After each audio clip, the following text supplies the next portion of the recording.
দেখো গাইস, আমি সেরা পুজো উদ্যোক্তার পুরস্কার পেয়ে গেছি।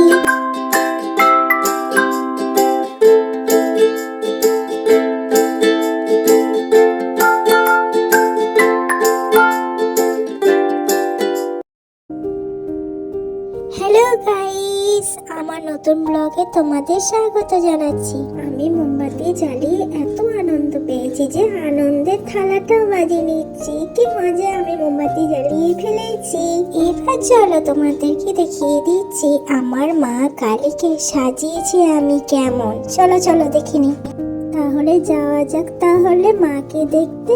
দেখো মাকে দেখার জন্য কি সুন্দর রাস্তাটা সাজানো হয়েছে। চলো মাকে দেখে আসি। আমার পছন্দের তুই সবকিছু হয়েছে, আমি তো পুজোর উদ্যোক্তা সব থেকে বেশি।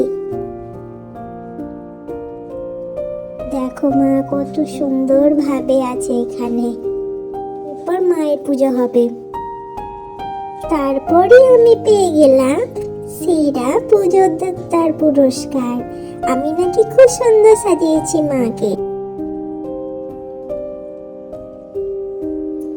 এরপর শুরু হচ্ছে মায়ের পুজোর প্রস্তুতি গাইস।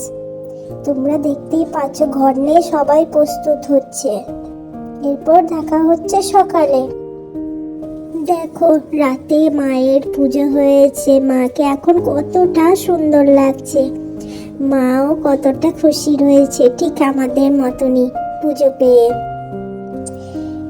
এবার আবার মন খারাপের পালা, কারণ মা এবার চলে যাচ্ছে কৈলাসের বাবার কাছে। তারই প্রস্তুতি পর্ব চলছে সকাল থেকে গাইস।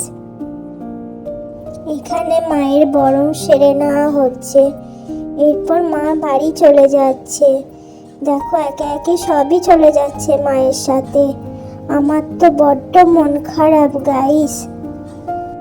দেখো আমার বড্ড মন খারাপ। মা চলে যাচ্ছে, সেই পরের বছর আসবে, তাই মন খারাপ গাইস।